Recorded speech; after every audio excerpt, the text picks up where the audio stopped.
everyone. Previous time we discussed about culture shock, particularly here in Ukraine, and what are really pros and cons of living in Ukraine and some things which could surprise you here. Today we're going to discuss pros and cons of living in the US. Mainly we would concentrate on cons because everybody knows that it's really cool living in the US and there are plenty of resources and information highlighted about the positive facts and advantages of living in the USA. But what about the drawbacks? What about the cons of living in the USA? So if you're interested to know more from the first source, from Americans living in Ukraine, about coming back to America and meeting or tracking the negative stuffs there, please keep watching us.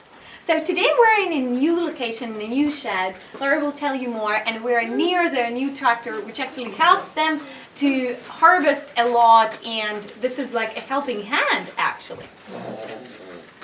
So before we had a small motor block, and a motor block is very difficult to use, and it takes a strong young man with a strong back. And I'm not a young man with a strong back. So I need a tractor. This year, our friends in America and friends here in Ukraine helped us to buy a tractor. It's perfect size for what we're doing. And because we have a new tractor, we had to have a new home for the tractor. So we kind of changed the shed here to make it more suitable for the tractor and all the tools that we bought that go with the tractor. So this is a great thing for me. Yeah, they raised the roof, and it was 4 sections, and now it's one big section. And so all of the different implements are up against the wall, and Mark can just back the tractor right up to them and hook them up. Yeah. And so we're going to store some other materials in here too, but it's really nice. So let's go back on track and talk about the United States of America today. Everybody knows about positive sides of the US, and the country is diverse, including the multicultural population. Lots of nationalities live in America, and that's really refreshing. And people are very easy to mingle with, and they're easygoing. And Lara previously in our classes compared Americans to peaches, Ukrainians to coconuts, but Americans to peaches, because they're very easy to interact at the very beginning, but when you are starting talking about their private life and privacy, it's like the seed inside the peach, you know, which is very difficult to chew. So another thing is that the country is diverse, including the multiple representation of nature, the terrains. You can see all sorts of terrains in the United States of America. You can see different beaches, mountains, forests, prairies, etc. You can spend all your entire life just to travel throughout the US, you know, and discover new places, like see new locations and new stuffs and never be bored. But what about the cons? What about the negative sides, or maybe obstacles or difficulties in living in the US? Because we all know that in every cloud has a silver lining, and we always know that there are two sides of the coin, you know, the positive side and the negative side. So let's track more and pay attention more on drawbacks.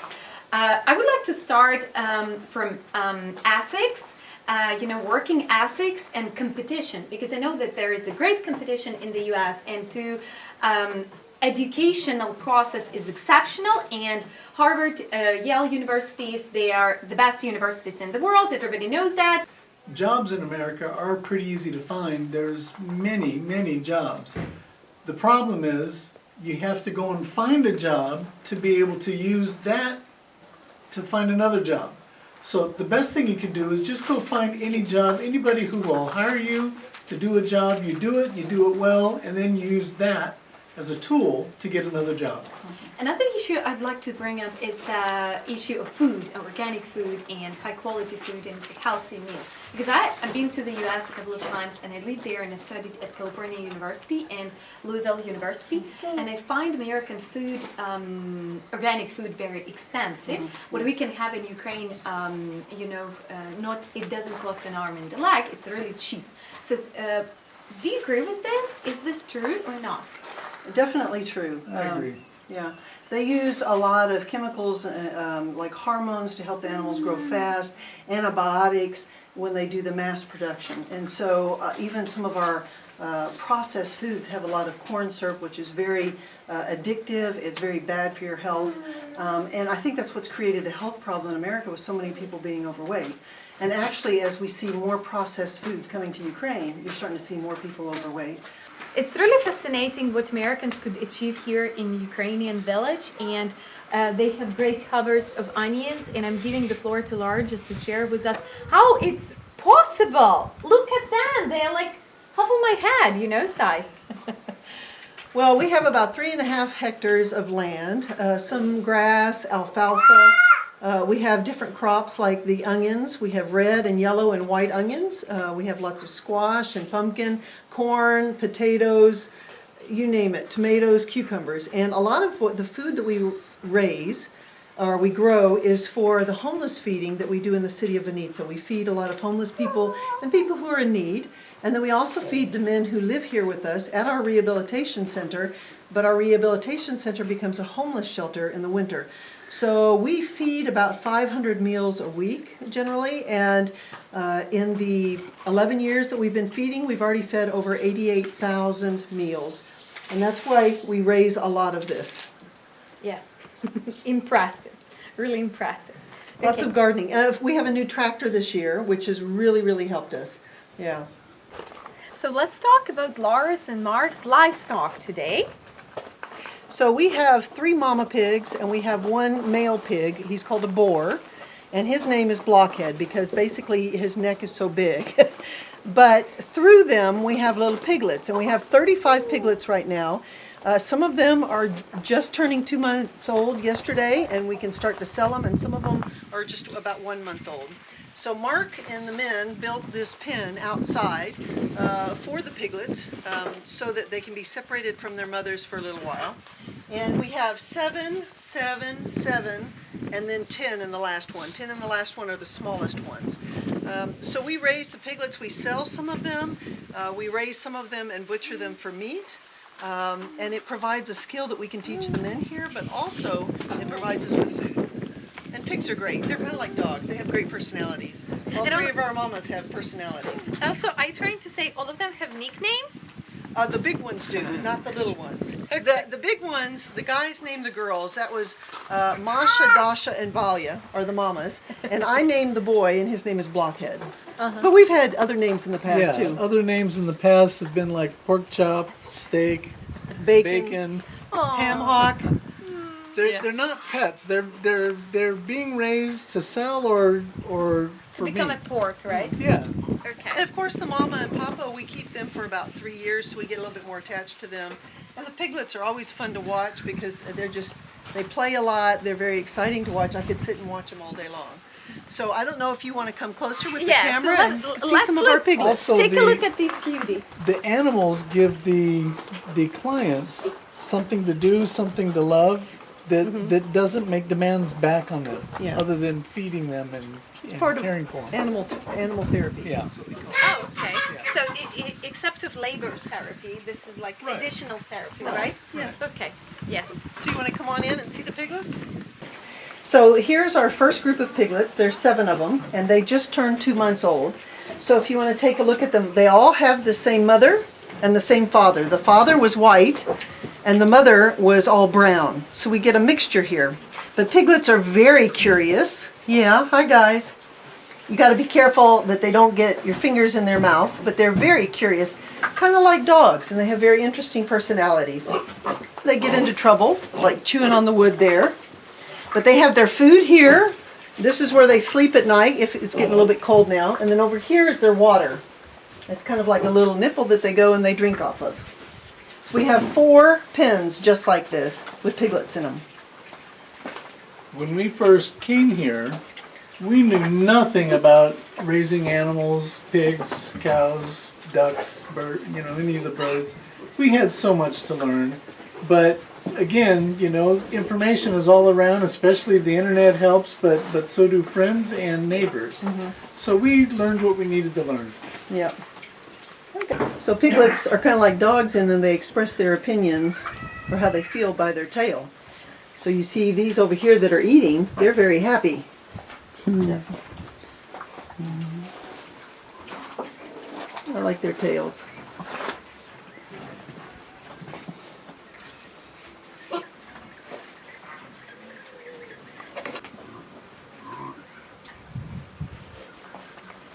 So these piglets were just weaned yesterday, which means they were separated from their mother yesterday. So this is a very new environment for them, and they're a little bit afraid. And there's actually 10 piglets inside of that box. And they're not as curious yet. They're still just, a little bit afraid. They don't have mama around anymore. Yeah. But they'll be normal in a day or two. They'll be out here being real curious.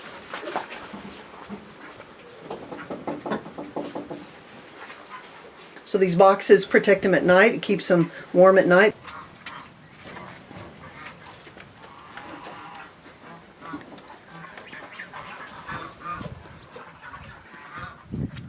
So we allow our chickens to go under our rabbits because as the rabbits pee and poo, the chickens scratch through it to eat the bugs, and it creates very good compost, very good dirt for our gardens. So we kind of do this organic process, very natural process, where the chickens help us out with the rabbits. We have 40 broiler chickens, which are the really big white ones, like in here. And they're only 3 months old, but they get big really, really fast, and they're for meat. So we'll keep them and probably harvest the majority of them maybe in December. And we'll keep 2 males and a couple females, and hopefully they'll lay eggs, and we won't have to buy chicks anymore because we have an incubator now. And then we have our laying chickens, which are going to be the smaller ones in here with the color. And the laying chickens are a little bit smaller. They're not for meat, so they don't get as big. Except for the rooster back there, you can see he's getting pretty big. The colorful one there. What about turkey ducks? Turkey ducks and geese are over in the bird barn over there. And we can walk over there. So they also have turkey ducks and geese. Yeah. We have 2 turkey duck mamas sitting on eggs right now, and we have another turkey duck mama with 6 chicks. And then we have 2 male geese and probably about 10 females, maybe 11. And we have 16 baby geese, which are called goslings. So we've got 6 ducklings and we've got 16 goslings, but we've got more ducklings on the way. So let's go into the rabbits here. The chickens are going to come running out.